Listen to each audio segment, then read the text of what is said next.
ស្មានថាបាត់តែមួយរយៈគិតថាមិនប្រមាណថ្ងៃក៏ជុំគិតថាអាទិត្យក្រោយក៏ជុំច្រើនថ្ងៃថ្ងៃក្រោយក៏ជុំដែលបែកពីម្ដាយស្រមំគ្រីធ្លាប់វាសប្បាយខ្ញុំធ្លាប់គិតថាធ្លាប់មានម្ដាយថ្នាក់មិនយូរនឹងបានជួបទេឃើញភ្លេចខ្លួន7ឆ្នាំដល់ទៅ7ឆ្នាំយ៉ាងខ្លាំងត្រែកូនយំអត់លហើយបាត់ខ្លួនស្ងាត់បាត់តែបែកពីម៉ែហើយWelcome to Mr. Random Family YPR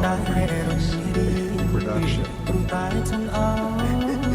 កូនសុខរៀនបាក់គ្រប់យ៉ាងម៉ែតែលែងទុក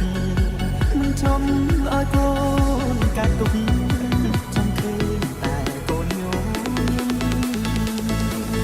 ទឹកមានភ្នែកគូព្រោះតែអ្នកម្ដាយកូនស្រីស្រណំសោកស្ដាយ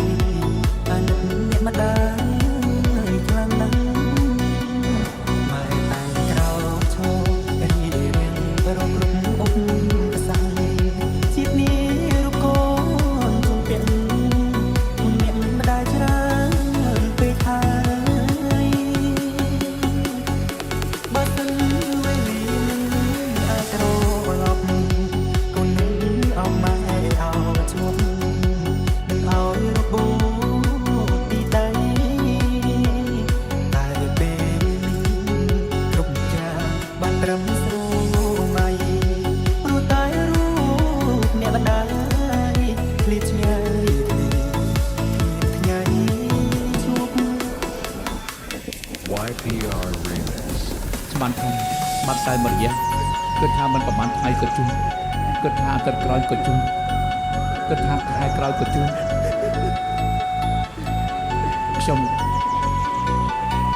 ធ្លាប់គិតថាមិនយូរនឹងបានជួបទេឃើញភ្លេចខ្លួន7ឆ្នាំដល់ទៅ7ឆ្នាំមនុស្សម្នាក់បាត់ខ្លួនស្ងាត់បាត់ហើយស្រមោគ្រីដែលកុំសត្វរួមគ្នាអ្នកម៉ែមិនដែលរំរី